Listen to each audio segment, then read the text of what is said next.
But I'm going to go ahead and get started now. We are recording the session, so just so everyone's aware, this is being recorded, and we do have the intent of posting this online after the event so that anyone who's not here can still see it. But with that, I'm going to quickly go around to some of the coaches who I see as participants to give a very quick intro and a little bit about your programs.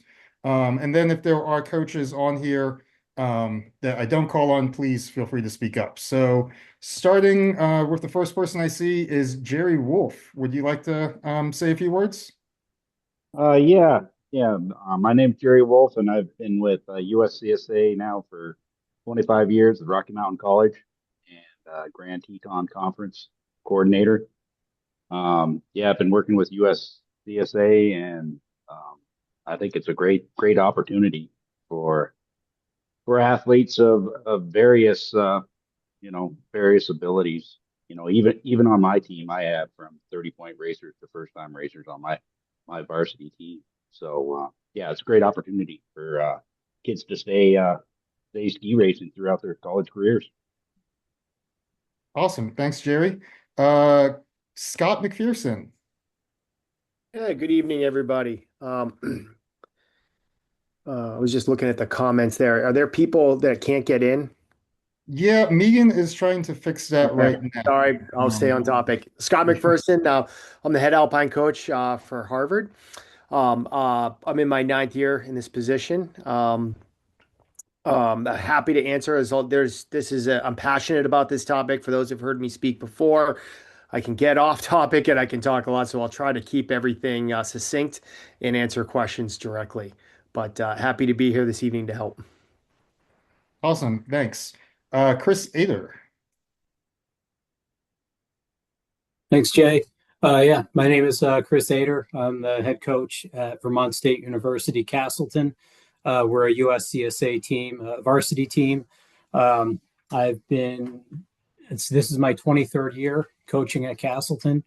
I was a USCSA racer back in the 1990s at Green Mountain College, and I stayed there what was going to be for 1 year as an assistant coach, and I stayed for 5, and then I rolled into the VTSU Castleton head coaching position. But um, definitely pretty passionate about what we do and love the opportunities that we offer at this level for good low point skiers and folks that are just jumping in. So happy to answer any questions you guys all have. Thanks, Chris. And Zach. Good evening, all. Um, I'm the head coach at Penn State. It's my third year there. I also coach the USSA teams. We're a pretty large team. We have snowboarders, pre-ski, and alpine. We have a large range of athletes from really good racers who did pretty well at nationals all the way to people who learned to ski 2, 3 years ago before joining the team. Great, thanks. And I know, unfortunately, there are a couple other coaches who are having issues with joining. If any do join, I will definitely make sure we get a brief bio from them. But aside from those people who I've called on, are there any other coaches on here who want to give a quick intro? Collegiate coaches, that is. Oh, I see. Bob, do you want to say hi? Yeah, hi everybody. I'm Robert Salino. I'm the coach for Alfred University's Alpine team. I've been attached to Alfred University since 2009, and since I was racing then. And similar to Chris, I went to grad school and was attached, and then uh, hung out as an assistant coach, and then came up as a head coach when I got recommended when our head coach at the time left. And similarly to everybody else, I just really appreciate and honor the opportunity to lead athletes who have raced for a really long time, as well as bring in students who are just interested in racing and bring all these worlds together and strengthen the sport. Awesome, thanks. All right, well, it looks like we do have a question in the the chat. Scott, I saw you answered one, so thank you for that. Told you. But for the next one, what are the training, race, and commitment differences between D1, 2, and 3? Assuming that's geared towards NCAA. Scott, do you have anything you want to chime in on that Yeah, for? yeah, I'm gonna shift the thought pattern on that, and this is it's a little bit semantic, but it's very important to understand for potential student athletes that are looking to ski in college and understanding how these monikers work, because we do call it D1 skiing, but it's not actually D1 skiing. NCAA is division blind, so if you check the box, it doesn't matter. It's just skiing. Where it does matter is what your athletic department identifies at. So for Harvard, we're Division One Ivy League, so we follow Division One rules, Ivy League rules. We compete against Williams, for example. Williams is a Division Three school that follows NESCAC rules. We both race together, but it's different. So when you talk about the commitment levels, it's a little bit it's a little bit of a tricky answer because uh, there are differences between Division One, Two, and Three, and we do have Division One, Two, and Three schools. In EISA, we have one, two, and three. In RMISA, I'll let somebody else jump in on that, but it's mostly Division One schools. But there are substantial there are minor differences, and especially in regards to the fall and spring when you're not on snow and how many hours you can spend with your athletes. Where a Division One school is 8 hours in the off season in September and October, and then April and May. In an Ivy League is actually 6 hours, but for a Division Three school, it's 0 hours until sometime in October, I believe. So there are some subtle differences, but at the end of the day, it's pretty much the same product. Awesome. Thanks. I've got another question in the chat from a U16 athlete. Looks like she is wondering, are there opportunities for high school athletes to spend a day to train with college teams to gain insight on individual teams? I'll kind of open that up to any of the coaches who want to chime in on that one, if there are opportunities that you know of, and if there are any restrictions on that. Yeah, I mean, that's a no. Yeah. NCAA, in the NCAA, you couldn't do that. That would be impermissible Yeah, recruiting it's wise. considered a tryout. Yep. So now people can come and watch practice, but they cannot ski. Right, Scott? Correct. Yeah. Nobody wants to come watch us, but that's all right. But That's not that true. said, there are some competitions that, especially in the East, where athletes are able to potentially qualify like via the FISU route or US Ski and Snowboard route, and compete alongside athletes. So training sounds like that's a no, but competition wise, talk to your coaches and see if there's an opportunity to potentially participate in a collegiate race and get a feel for what the competition looks like in that regard. We have another no question. Looks like a daughter attends GMVS and first year FIS. Would like to continue ski racing. Should she reach out directly to university's coaches? Is there another way that she should get in contact? What's the best way, I guess, to get recruited? I'll take it up first. Quick answer, yes, there's nothing stopping you from reaching out at me at least, but I would say anybody. Shoot your shot. This is a kind of a new sport in the world that's developing as far as recruiting. But in more of a passive way, there are three uh, college recruiting profile sites for skiing, the same way that you would have football, soccer, lacrosse, etc. The first being sportsrecruits.com. That one works really well on the coaching side, from my point of view. The second best from the coaching side is fieldlevel.com, and the third would be College Pipe. Those would be you creating a profile, putting up video, talking about yourself and your experience, and then we would be able to find you and then get your contact information and potentially reach out from there. But again, there's nothing stopping you from reaching out to me, and I would encourage you to reach out to me or any of the other coaches, or especially if you find like we have a recruit questionnaire on our website. If you fill that out, it goes right into our recruiting system with all the information you want to fill out with, and then we can contact you again from there. On the NCAA side, it's June 15th after your sophomore year. If you're before then and you reach out to a coach and they don't respond, it's because they're not allowed to. So June 15th after your sophomore year, that's the NCAA rule. Every coach does it a little bit differently. Some programs, I'm glad to hear I've heard about recruiting forums. We do not. But I try to get back to anybody who reaches out and answer questions, and I start with an education component on what college skiing is and how we fit into it, and then I go from there. Awesome. Yeah, I'd say everybody's a little different with that. Definitely don't hesitate to email coaches. We want to hear from folks that are interested. Great. And then a similar question from another U16. What's the recruitment process like throughout high school? I guess aside from reaching out to a coach individually, what would a recruit look like if they're trying to go for an NCAA team or even the USCSA team? Start with, let's go with Chris this time. Dinner or anything. No, it's Sorry. Just like here. I turned them off the other. Is everything ready? I didn't think you were going to ask me to go first, so I just want to reread the question here. Yeah, you're good. It was specifically for NCAA, but I think it's valid to talk through both. Yeah, could you read it again? Because I'm not seeing it on here. Yeah, what's the recruitment process like throughout high school for an athlete getting recruited? What does that kind of look like?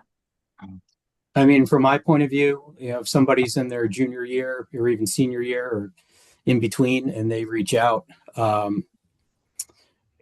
it really, for the most part, for me, it starts with them, having the interest. I always suggest that students do their research and not just look at skiing, but also look at academics as well to make sure that that they're finding a place that's a good fit academically as well. Like, do we have your major? Is it, are you looking for a big school, small university, that sort of thing? But it really starts with the student athletes reaching out to coaches and maybe even visiting too. Junior year is a great time to kind of look at small universities, big universities, universities closer to the cities, colleges that are a little bit more rural, and everyone's different. And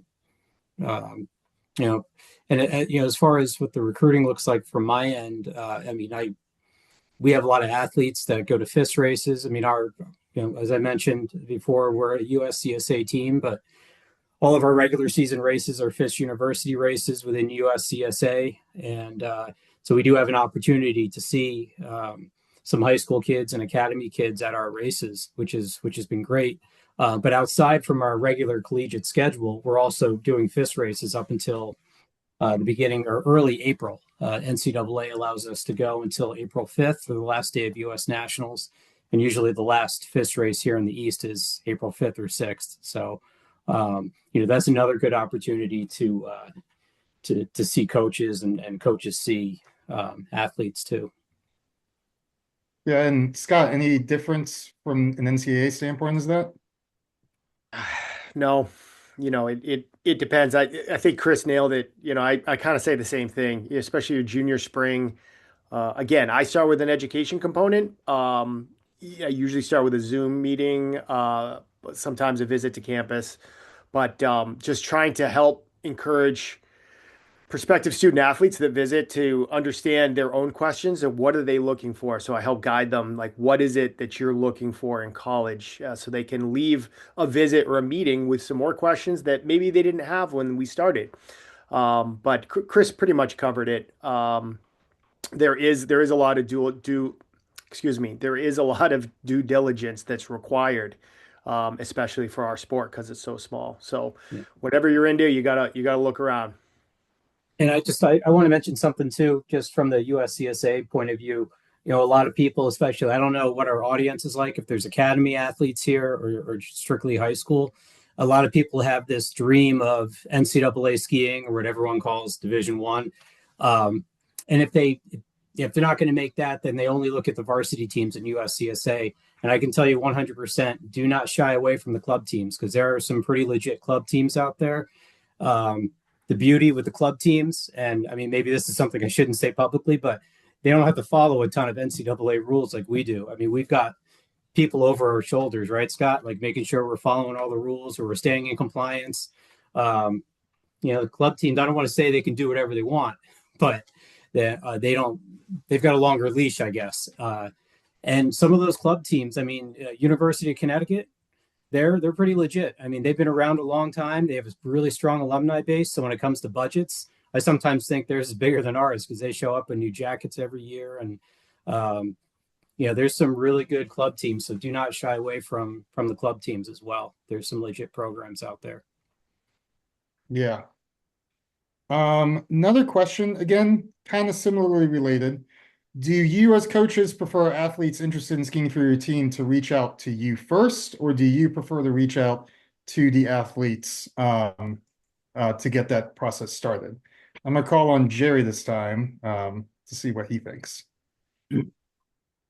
I'd say the athletes reaching out to me. I mean, that's kind of what I prefer. I mean, I do reach out to some athletes, but I mean, basically, if you're interested in Montana, or if you're interested in skiing, a small college, and we also race a lot of the FIS races, the NCAA, the FIS-U's, the RIMSA races all throughout the West, all the conference meets.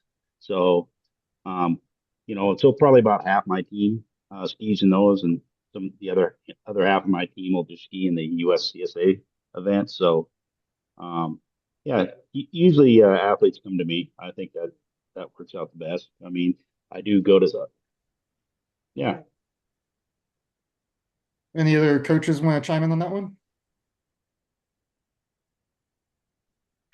I definitely, I'm just super awkward when it comes to introductions. So I think it's better when they reach out first. So, but if I am at a race and I see somebody and, I might talk to the coach and say, what's the story? Have they found a place? Are they looking?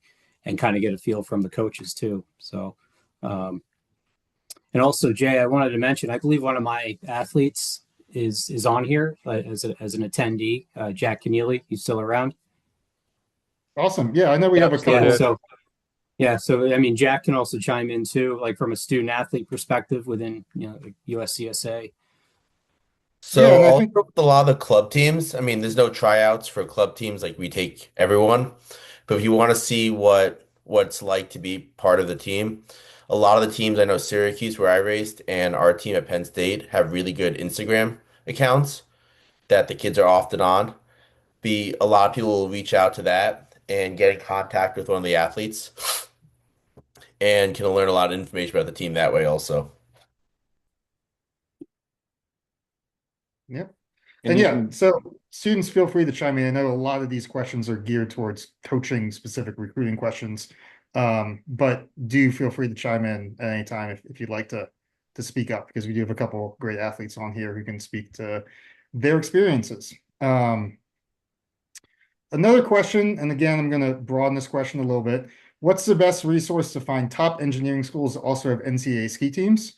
So for NCAA specifically, what I would probably recommend, and Scott, feel free to chime in, if you're not sure what schools offer NCAA teams, to go to the individual conference websites, RMISA, EISA for Alpine, and then CCSA for Nordic. Those list all the schools on there, and you can kind of peruse through the offerings that the schools have to find out, if they have an academic program that fits what you're looking for. USCSA also has a great website. I'll drop it in the chat, which lists all of our member institutions, generally from the prior year, because sometimes schools do come on or off of our institutional roles. So that's a great place where you can go and kind of peruse through all of the many, I think we had 150 schools last year that participated in USCSA. So you can kind of peruse through those and see if there's an engineering school that you like that offers the program in the snow sport discipline you would like. That all said too, USCSA is a little bit unique in that we do offer the ability to start a team as just a individual person. So if you really like a school that does not offer the discipline that you're interested in competing in, reach out to USCSA and we can help you get a team started. And again, like I mentioned during the main webinar, that's one of the best ways you can get student leadership experiences by starting a team, organizing a team, fundraising, recruiting people. That's, I mean, that kind of experience will pay dividends for the rest of your life and whatever professional careers you go for. Continuing on, what is the main goal of the College Cup in SAS-FE? And Scott, I think you're involved in this one, so do you want to chime in a little bit on that? Yeah, I'll try to keep this brief. I was fortunate to be invited to coach at that program. Last year was the first year, so it was sort of the pilot year. I can speak on behalf of all of the NCAA coaches there. We were blown away by how successful this was in hitting its goals, which is exactly what you've asked about here. The goal is to bridge the gap for families and potential student athletes between ski racing as we know it and ski racing in college. There's a massive education component to it. It was not I mean, we trained every day and we were working and coaching the athletes to get them faster, but that was not the focus. The entire camp is built around how a college team would run. So there's an immersion factor. So you're able to participate on all the athletes are broken up into different teams and the coaches rotate through. But all of those subtle elements that are phenomenal that you can't find anywhere else in the sport except in college racing and high school racing were brought to the forefront. There's a big education component for the parents. Every day where the athletes were training, there would be educational or excursion options. And at the risk of sounding like I'm plugging it, I'm excited for this next year coming up, and I would strongly encourage anyone to go look at the website. But it's to serve an educational component to bridge that gap, to answer questions. Every night, the coaches get together and would speak for an hour about a certain topic, just like we're doing like this. So it's this format, but in person in the Swiss Alps in the summer. If I haven't made it sound awesome, then I'm not gonna. So. Awesome, thanks. Continuing down, sorry, my chat is taking some time to load. What specific FIS point profiles are you looking for? And I know there's a wide gamut of coaches on this, so I will kind of bounce between a few people. Rob, do you want to start with what or Bob, sorry, do you want to start with what your team looks for, and then we can kind of go from there? Yeah, so we're in a funny state right now because we're in a growing space. So I have a ton of space on the roster. Um, so regardless of point profile, really what I want is someone who loves skiing and loves racing and wants to have a good time out of it and grow and perform to the best of their ability. In general, what's going to be a top competitor for me is like a 90 point FIS racer. But as the other coaches have mentioned, I'm happy to coach people who are new to racing at all, and I'm happy to coach athletes who only raced in high school league racing and maybe couldn't afford club racing at US Ski and Snowboard or FIS, let alone. So it just kind of depends. Like I said before, reach out to a coach and find a place for you. Ader said something really important that don't shy away from club teams. What I like to say is you get out of it what you put into it, and it's really as competitive as you make it wherever you go. So spend the time just finding the holistic college place that you're looking for because it comes down to the education, the environment, the finances and financial aid, the whole picture in general. Great. Jerry, do you want to chime in?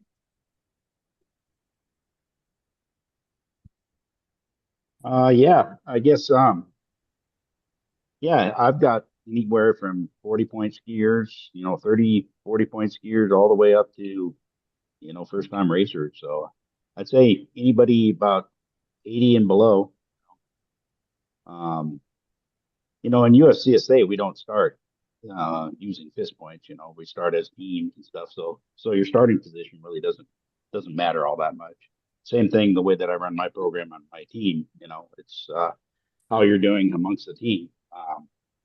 Obviously, fist points. That's a great barometer to see exactly how a kid's doing. But yeah, I'll basically take all comers there at Rocky Mountain College. So Great. And Scott, anything you want to add from the NCAA perspective? Sure. I'll speak on behalf of the East here. So it's a little bit of misdirection. I get this. This is probably the first question I usually get, that and where do you train? Um, it's important to understand the league that you're stepping into. In EISA, which is the Eastern NCAA league with 13 teams in it, we cap our second run at 60 athletes. So before I start talking about what fist points that I'm looking for, it's important to understand how an athlete might fit in, not just to the team, but to that league. Last year, bib 60 for men averaged 42 points in slalom and 46 points in GS. So that's bib 60 in the race. So before I start saying like what am I looking for at fist points, I'm going to agree with what Bob said. Like we're solving for so many factors. It has to be the right fit, the character, the academic curiosity needs to be there. There needs to be a purpose uh, um, for choosing Harvard specifically, and it's the same concept for any other school. Needs to be a right fit. Yes, fist points are important, but there's so many aspects to it that it's hard to just answer it. So I usually point athletes to say, like, understand what we're doing and is this the right place for you? And it may or may not be, and that's not for a coach to answer. But I usually don't get, drawn into fist points. Like Jerry said, I don't know, anywhere from high 20s to, I don't know, mid 40s, but there's always going to be exceptions to that rule. So it's important to understand the bigger picture. Yep. Any other coaches want to chime in on that or move on? All right.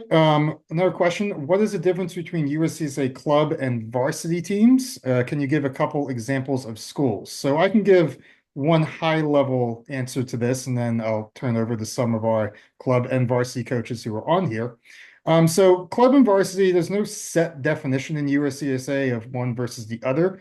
What I would say I usually define it as is a club team is generally funded by the club sports office and managed by the club sports office in the school. Generally, those teams are more self-funded. Some may have some financial support from the university, but most of their funding would come from fundraising individually and students paying dues. Varsity programs, on the other hand, are generally, again, no hard and fast rule, but generally run out of the athletic department of the school. They generally have much more funding. Doesn't mean they don't have to fundraise as well, but generally have a lot more funding and generally are all coach-led. We do have a couple coaches here from USCSA varsity teams. So Chris, I know your conference even has a couple of club and varsity schools. So you want to speak a little bit to the difference between them? Yeah, and as I mentioned earlier, I mean, yeah, our team is varsity. I've been there for 23 years, and um, you know, we are, the majority of our budget does come from the athletic department. We do a little bit of fundraising because we have a healthy budget, but it's ski racing. I think everybody knows what I'm going to say, right? It's expensive, and that budget gets spent quickly. So we do a little bit of fundraising, but the club teams, like Jay said, for the majority of them, their budget's coming from the club sports, student government,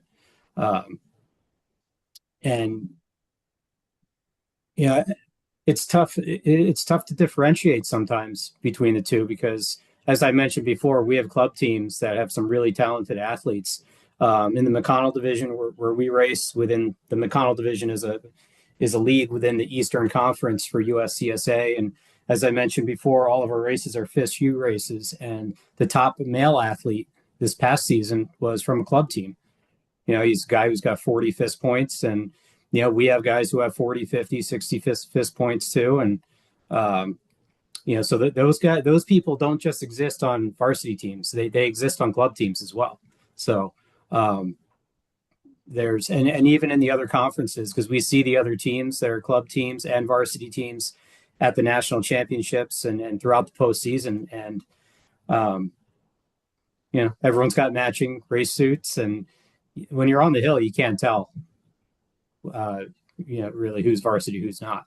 So I don't know if that helps. Definitely. And then Zach, as a coach of a club team, you want to chime in a little bit on that? Another big difference that I find is the leadership. The club teams are typically student ran. So like both at my alma mater, Syracuse, and here at Penn State, the team has a president, a vice president, treasurer, secretary, almost like a club or fraternity would have. And the coach does not have as much administrative duties. So like I pretty much just work with the skiing and do not really deal with much of the administrative burdens outside of just the coaching and the races, and that's all led up to the teammates to handle. Awesome. Thanks. In the interest of time, I'm going to keep moving along. Do the varsity USCSA, no, sorry, do the varsity USCSA programs have limited spots and do they recruit similar to NCAA? Chris, I'm going to keep calling on you, but since you kind of straddle both, you want to take that one? Yeah, I mean, I think it varies from team to team, but I would say for the most part, nobody has limited spots. I mean, our team is generally pretty competitive, but I mean, this year I have 17 men on my roster and I have 14 women, so 31 total.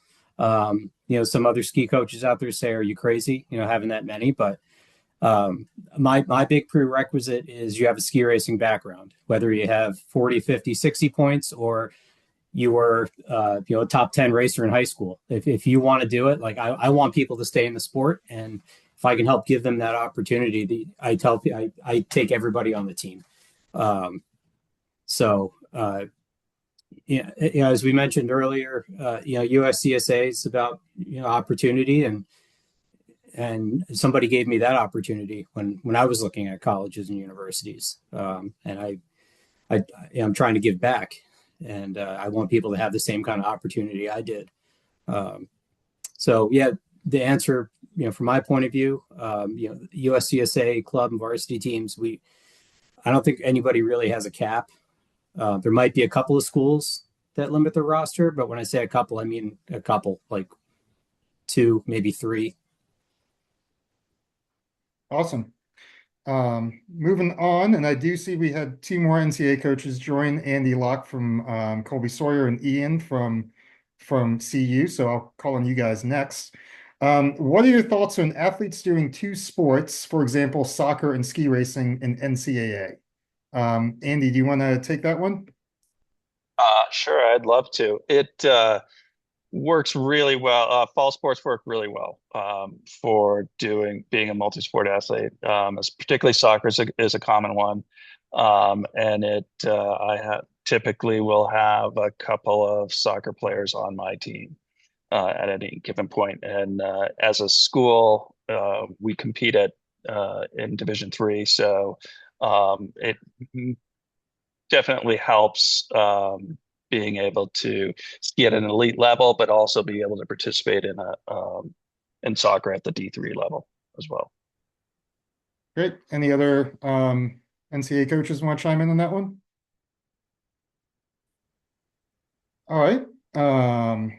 How important are SAT scores? My daughter attends GMVS, but raised in Whistler, Canada, and SAT scores are not used in Canada. She has her eye on Harvard. So, Scott, I think I'm going to have to pass that one to you. They're very important. I don't know how else to say it. Yeah. Yeah. It's a high standard. It's something that we went test optional for a while. Testing is back, and it's coming back for a lot of schools. It's a great question, but they're extremely important. And one thing I'd like to emphasize when I meet with potential student athletes is you have the time and opportunity to study and take these things multiple times into practice. The new program, when you actually sit down, this is for parents. like anyone like me, we sat down and we had a pencil, we had a number two pencil and paper. It's not like that anymore. Now it's all done online, and you download this app to your computer called Blue Book, which you can actually access Blue Book when you're not taking the test, and you can take practice tests. So I encourage people like find practice tests, take them. If tutoring something that you have access to, certainly be doing that. But like anything else, just like ski racing, you have to practice these tests, and they are very important. Yep. Next question. Our daughter is training 5 days per week on snow with paid FIS coaches. How is training offered in college? And I think this definitely runs the gamut. So I'll start with the NCAA side. Ian, do you want to talk a little bit about how you all do training at CU, and then I'll work from there? Yeah. So typically we start late October, early November in Colorado. We're having a terrible fall this year. So training's been hard to come by, but Got my new computer all finished. Everyone can make sure to meet Good if he thing wants to I meet. had to go. why? Well, because We'll typically when I ski on the weekends through November and then do a camp over Thanksgiving break. And then once the season starts, we're kind of traveling to races, but we ski at Eldora. Most of the D1 schools have a ski place nearby, so we'll train between 3 and 5 days per week, depending on the race schedule. Awesome. Thanks. Gonna call in some athletes now, actually. So Tanner, I see you've joined from Colorado Mesa. Do you want to talk a little bit about how you all do training there? Yeah, absolutely. So we are very fortunate enough to be within an hour from our home mountain. So 2 days a week, starting in January, during our competition season. We carpool up as a team, usually on Tuesdays and Thursdays, and we have a nice 3-hour training block up at our home mountain at Powderhorn Mountain Resort. Great. And any other coaches want to chime in with how you all do your training? Yeah, I can talk about ours at Castleton. We kind of go back and forth between Killington and Middlebury. We're pretty fortunate that we're kind of in the middle of some good ski areas. The West Mountain over in New York is less than an hour away. We also have Okemo within about 40 minutes. And as I mentioned, Killington, Pico, and Middlebury, everything's within an hour. We're typically racing. Our FISU races are usually Saturday, Sunday. So Monday is always an off day. And then we have training set up Tuesday, Wednesday, Thursday, Friday mornings. So depending on whether we're going to Middlebury or Killington, we'll either leave at 6:30 in the morning or 7:30, and we're back by 11:30, 12:30, and the athletes kind of set up their classes. So classes take place in the afternoons. So there's 4 sessions during the week, and on Friday when we get back, everyone goes to class, and then we're probably hopping in shuttles to head to New Hampshire or Maine or up to Whiteface for the next series of FIS races. Great. Any other athletes? This is Sandy. I just add to that is that's a great question to so as you're looking at schools to talk with coaches about what the training opportunities and racing opportunities are, and that goes for regardless of what league or division you're looking at. Yep. Anyone else? Yeah, All right. we're Yep, go ahead. yeah. I'm kind of in between the two then. We, of course, just like Chris, our races are Saturday, Sunday, and we might be traveling for a handful of hours after classes on Friday afternoon. So Mondays are always our off days, and we do just Tuesday and Thursday nights, so we get another rest day in between. But we're even more fortunate enough to be just 30 minutes from our mountain, my home mountain, Little Swain Resort. Great. Got another question about FIS points for varsity USCSA racing. how important are they? I guess, Chris or Jerry, you want to chime in on that one? Yeah, as far as as far as fist points in USCSA, I mean, we don't use them. So I mean, um, I've had athletes their junior and senior year that are still on top of their game, 30-point skiers that are just over the fist and are moving on, and just it doesn't affect where they start with my team in USCSA. But it's great to have all those new freshmen that come in are still chasing the fist points and running around, going to all the NCAA races and all that stuff, and still trying to chase the dream and moving forward and training and pushing everybody. So, yeah, it's important to have those people on the team to have that structure to keep everything going and on your A game. So, but yeah, as far as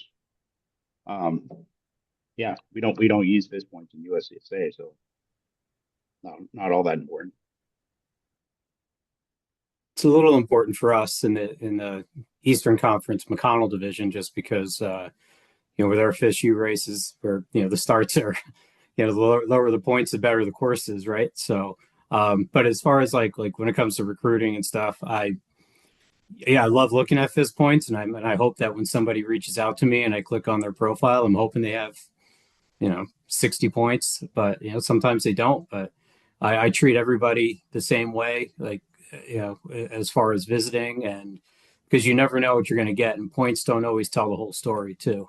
And when I'm looking at fist points, I don't just look at the numbers. I'm also looking at results. I want to see where do they get those fist points. If they are really low, that they go somewhere that's notorious for people scoring low fist points all the time. And then I'll compare them to the rest of their results. And then I also like to dig in, and if they were at a race that we had some of our athletes at, or somebody else I'm recruiting who I got to see ski, how far ahead, how far behind are they per run?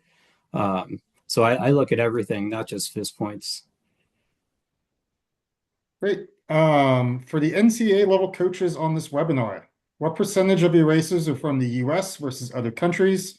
And what about scholarships to US students versus students from other countries? So I'll turn that over to any NCAA coaches you want to chime in. Ian, you want to start with that? Sure, I can start with it. I've got 3 out of my 16 who are non-US.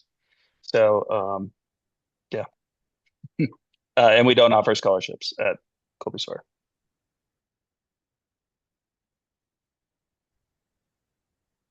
I've got about 50% American at CU, and we do offer scholarships. Yeah, we're 40% foreign, 60% domestic. That number fluctuates because my team's so small that it can change dramatically with a small team. Important to understand how scholarships work. That's a Division I element. Again, I had spoken about how NCAA skiing is NCAA skiing that is made up of Division I, II, and III schools. Division I and II is eligible for scholarship spots. It does not mean they're going to offer them, but it means they're eligible for them. And the Ivy League is not eligible for scholarship spots. Neither is Division III. So again, I talked at length about understanding what that athletic department looks like and what you're going to get. One isn't better than the other. It's just important to understand what's out there. Yep. And that's a great segue to the next question. Are there scholarships available? I think, you heard from Scott about some of the NCAA scholarship opportunities. USCSA does offer scholarships at select schools as well. Obviously, with 150 schools in the USCSA, there's a wide variety of different scholarships available from merit to athletic. But Jerry or Chris, I know you all have a little bit of experience with this, so do you want to chime in on what your schools offer? Yeah, I can go first. We're signed off as an NCAA team, but we choose to ski and compete in USCSA. So we are following the NCAA rules.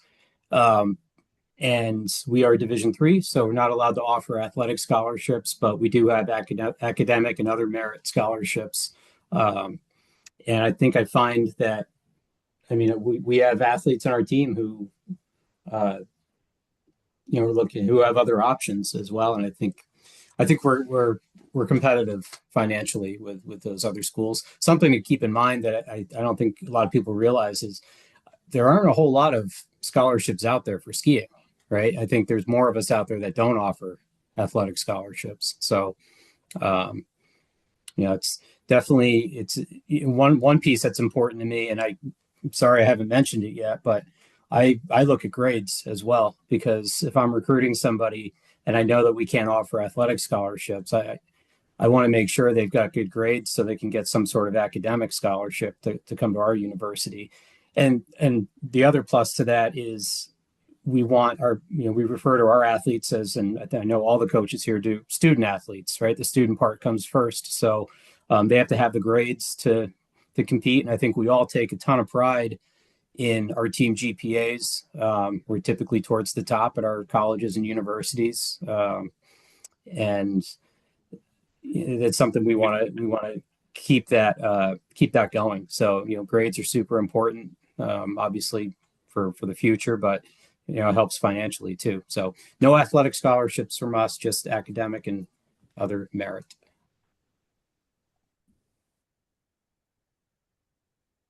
Yeah, so unlike Chris, there at Castleton, Rocky Mountain College, we're an NAIA school.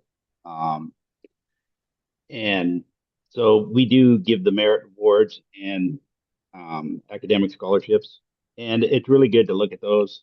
Definitely you want to get bright athletes or bright students at the school. And you can actually, it's better on my ski funds if you get more academic money, and then I can use less of my ski money on you. But yeah, but we give athletic scholarships. And probably at Rocky Mountain College, it's about 50% are into varsity sports, varsity athletes. So it's really heavily weighted with sports. So yeah, that's the way we go. And now I have a question. I Yeah, do think you would want be me to talk at all about the NCAA scholarships, how they work for Sure. D1? Yeah, if you want to chime in some more, go for it. Thanks. Yeah, I'll just quickly, but basically in Division I, the NCAA regulates how many scholarships per sport people get. So skiing, for women, you share 7 scholarships between Nordic and Alpine, and it's less for the men. So if you have 12 athletes on your team, you only have 6 full scholarships, which I don't know exactly how anybody else does it. At Colorado, there's not one person on the Alpine team who's on a full ride. So not everybody's coming and getting a full ride to school. Yeah, and it's a very, very small amount of scholarships that get split up. And that whole world is kind of changing with NIL as well, where budgets and everything, we're going to get too into the weeds. But there's not an abundance of scholarships for skiing, to these guys' point. Yep. So next question, which I think would be great for our students to help with. We have a student who is missing a lot of school because of their current high school race schedule. How is missing classes handled in college? Do the students generally work directly with their professors, or are there schedule accommodations for student athletes during the season? So Jack, you want to chime in on that one? Yeah. So we're very fortunate here to have a very supportive administration. I always go and talk to my professors first class of the spring semester, right, and just say, hey, introduce myself, my place on the ski team, right, and just let them know that I will be missing some classes for traveling, training, and whatnot. And they're always super supportive and always try and find a solution to keep me from falling behind, and just find what works best for yourself and the professor. Thanks. Eleanor or Liz, I don't know if you're still on, but do you want to chime in with any of your experiences? Or any other students that are on? Yeah, I'd be happy to throw in my 2 cents. So at Colorado Mesa specifically, just the nature of college courses these days are increasingly online based, even if you have in-person lectures. So I found it super easy to be able to log on during travel, even if it is just for a couple hours in the evening to get my homework done and stay on top of my schoolwork. Great.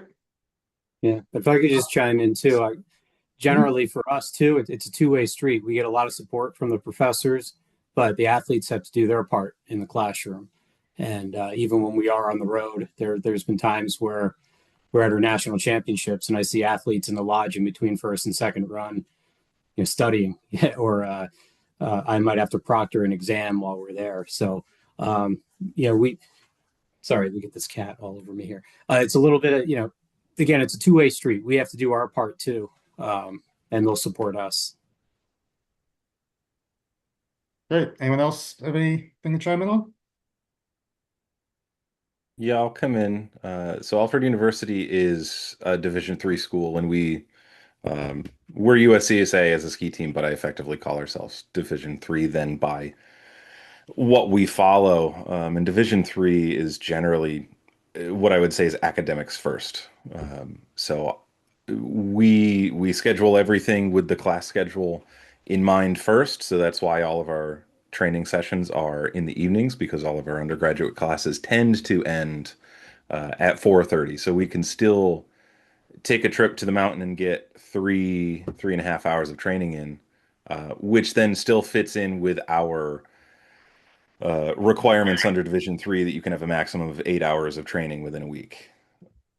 So everything fits together. The athletes, while I can vouch for them to any of their professors, the athletes still generally talk to those professors on their own, just like Jack brought up. And for us, it tends to just be around our Friday travel to a race weekend, but it could be for anything else if we have to take some earlier hours other days. I'll add on to that. I mean, thankfully, pretty much all our races, with the exception of sometimes regionals, are on weekends, so it doesn't really affect missing class too often. Our trainings are always in the evenings. Penn State, for some reason, loves doing evening labs and evening exams, but our practices aren't mandatory. It's I show up, we set a course for them, I provide training, and if students don't come, that's fine too. Like we don't penalize is their students first, obviously. So we don't penalize any students if they miss trainings for classes or anything.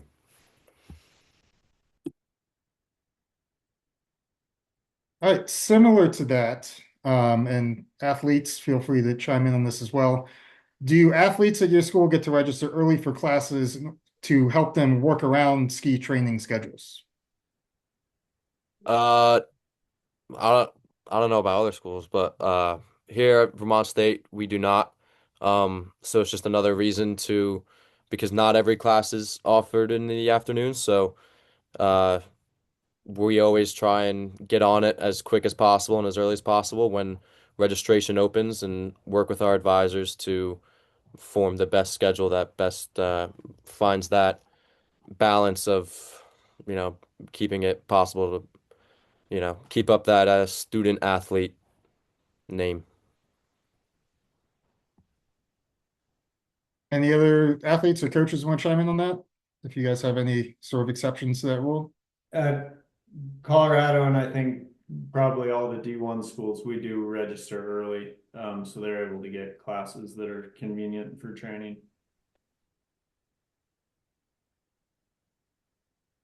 Yeah, I'd say generally for as Jack said, everyone registers for classes like everybody else. With us being Division III, that would be seen as an extra added benefit towards athletes, which would be a big no-no. So, but again, we're a small university, so professors work with us. So if we do have a student who needs to take a class in the morning for their major. They'll work something out with the professor.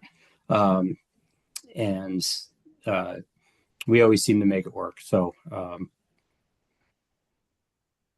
that's all I have for that. Yeah. So I think in general, it sounds like it's a good thing to ask the coach what kind of academic registration or what academic registration looks like when you're talking to them.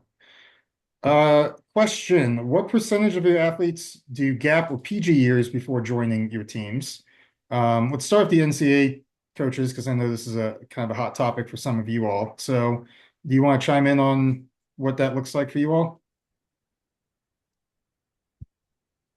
Everyone on my team has had 2 PG years. Yeah, most of mine have had 2.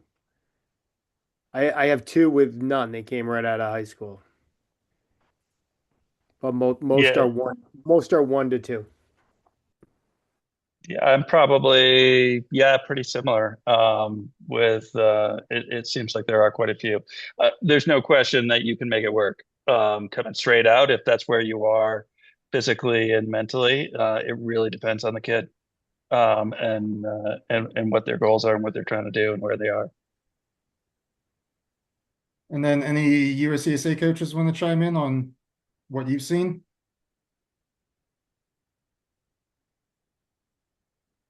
I would say it's kind of rare at the USCSA level to see a ton of kids that PG'd. I talk to a lot of kids who end up PGing, and then I never hear from them again. So when I hear PG, those are 2 letters I do not like to hear. So, but we usually have, I mean, of a roster of 31 athletes between men and women, we might have 2 that did at least 1 PG year. But I do not require it or tell people like you need to PG to be on the team here. And I think that's a pretty general statement for USCSA.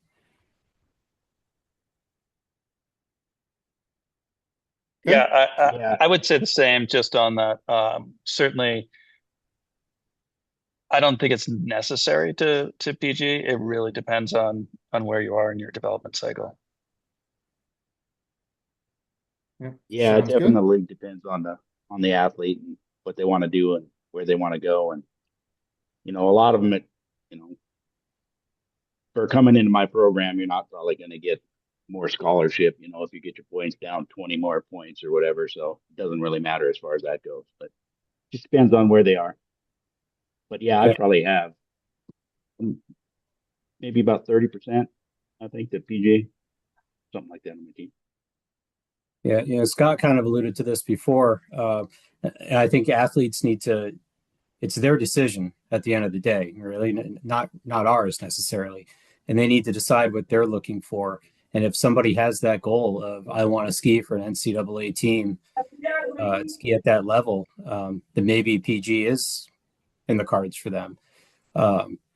So it really depends on what that athlete wants, what their goal is. If their goal is just to continue ski racing and still ski at a competitive level, they don't necessarily have to do that and hold off college, because USCSA is an option for them. But again, they need to look and see what their goals are and what they want to do. Awesome. I can comment on something real quick. Go for it. So that is right. Like we race in the McConnell division, all FISU races, and it's a pretty good opportunity for students that, for athletes that have worked for 2 years in high school so hard on building their point profile and their FIS point profile, and don't necessarily want to PG, right, but want to keep ski racing and don't want to let those FIS points go to waste necessarily, right? So the McConnell division and FISU it's been a great fix for that, and it's given a lot of athletes the chance to not only maintain but improve their FIS profiles. Great, thanks. I do want to cut this off probably around 8 o'clock Mountain Time because I know it's getting late for some people. But we got a couple more questions coming in. So really quickly, are there any majors that don't work with the ski team? I personally have not heard of anyone who's not been able to make it work, but I'll turn it over to coaches and athletes in case anyone has heard of any at your individual schools that don't work for ski racing. I love this question because I get to say no, absolutely.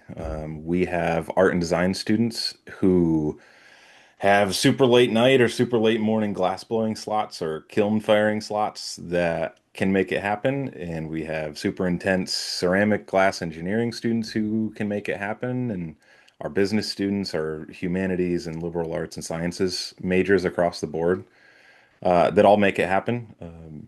Yeah, like I said before, you're a student athlete, so you're a student first. So whatever we do, it's always to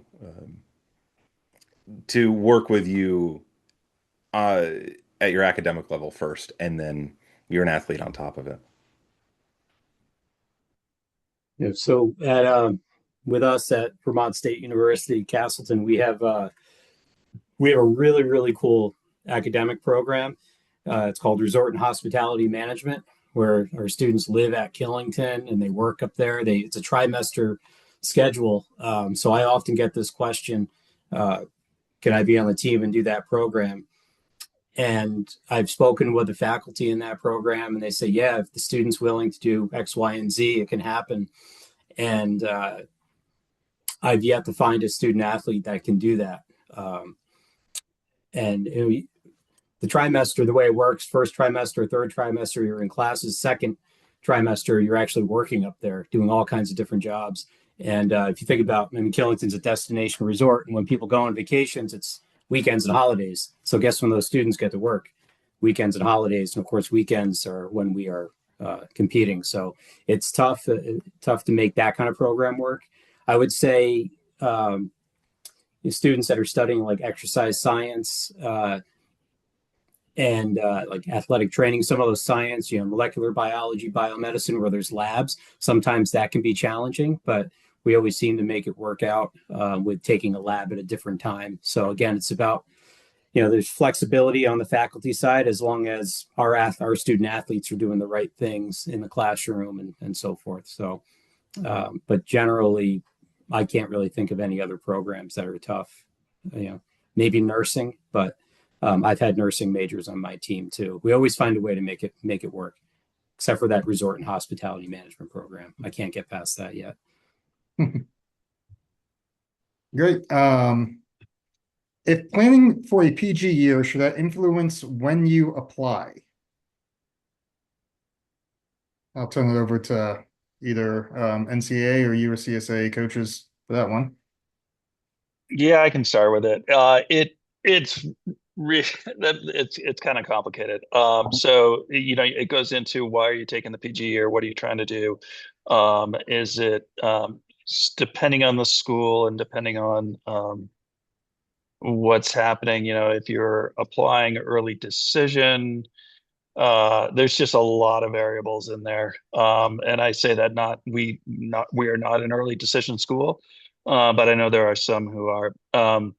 In my case, I would say if you're going to take a PG year, yeah, absolutely go ahead and apply after your as part of your senior year, and then defer your acceptance. It's a great way to make sure that you have a landing spot and you have that spot. It typically, if I've told you that you have that spot going in, and you take a PG year, and if you're still committed to me, I'm still committed to you. So I would say it all depends on the situation. In terms of your commitment, are you going to be committed to a school and then maybe changing your mind later on? That would be the early decision piece. But beyond that, apply, defer, and see where it goes. Great. Any other comments on that? Or I think that was a pretty good response. I got one question which I'm not sure. So Siri, Park, feel free to chime in. Is 3 years or 3.5 years of ski racing mandatory? Is that referring to before or after college? I'm not entirely sure what that question is. But Siri, if you want to come off mute and clarify that, that'd be great. And if not, if you could want to enter the chat, we can move on to the next question. Okay, so I'll quickly move to the next question, but feel free to chime in. Senior in high school, currently doing a dual enrollment in a community college, about to finish an associate's degree, and then will be joining a college ski team, planning on the USCSA route. What I would say is, so you're actually speaking to the Vice President of Academic Affairs for USCSA. So we do get a lot of these questions all the time about transfers and how the eligibility works for that. I don't want to necessarily speak to your specific situation and give you a firm answer without looking at your situation. So do feel free to send some more details into help@uscsa.org and we can look at it more specifically. But in general, if you are a graduating high school senior, you would still have all of your eligibility left because you are graduating high school. That does depend a little bit. So please do email us, but in general, there is a way to make sure you get all of your eligibility for USCSA. So again, not going to give a specific ruling on that, but it shouldn't affect you depending on certain circumstances. I believe we have time for one last question. So I'm going to just pick, do colleges look at in-person classes differently than online? As we anticipate more traveling in FISH, should we prioritize some in-person learning if possible, or is all online okay? So I'll turn it over to maybe NCAA to comment on first, and then some of the USCSA coaches. Sure. I think it depends on, I don't think it makes a difference online versus in person. I think that we're seeing with the different environments for learning, it all depends on, probably the rigor of your class schedules that are online and what those programs are and how those compare to the in-person typical high school. Even within the in-classroom learning programs, different high schools have different rankings, and then that's viewed during the application process. So I can't answer your question directly, but I would say make sure you take a look at whatever your online program is. So Penn State actually has a really large online and world campus program. A lot of the students do front load a lot of their harder classes and in-person classes in the fall. So like I know a lot of these athletes will try to do closer to 15, 18 credits in the fall semester. So come skiing when they're traveling and all, they can have a little bit easier 12 or 15 credits. And if they can find an online calc or physics class, they often will try to do that just to alleviate some of those conflicts of time. Okay. Any other coaches want to chime in on that? Yeah. If somebody's going to go to an exclusive online learning environment, finishing out high school, I would just be prepared to definitely take in-person classes when you get to college. Don't get used to it because majority of our classes are in person. We do offer some online courses, but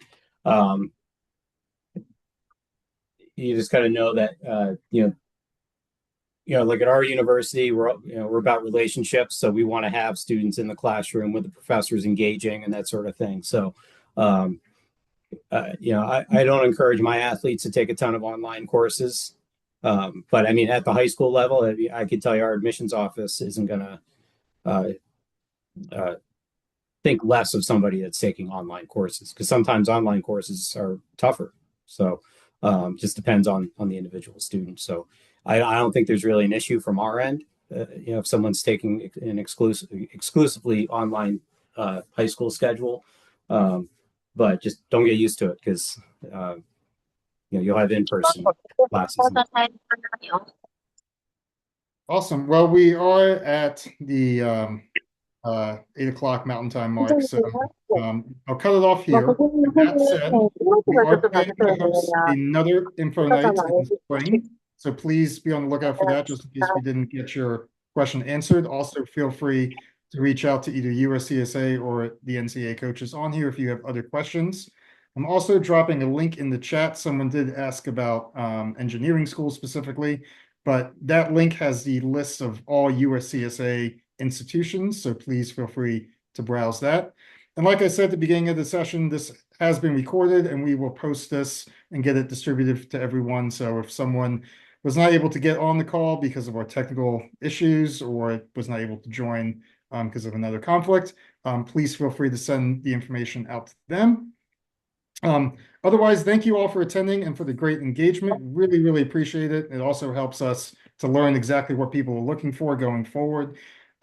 So please do send us more questions and please be on the lookout for future info nights, and we hope to see you all there. So thanks, everyone. Have a great ski season. Thanks for setting this up, Jay. Yeah, thank you. Yeah, thank you, Dave.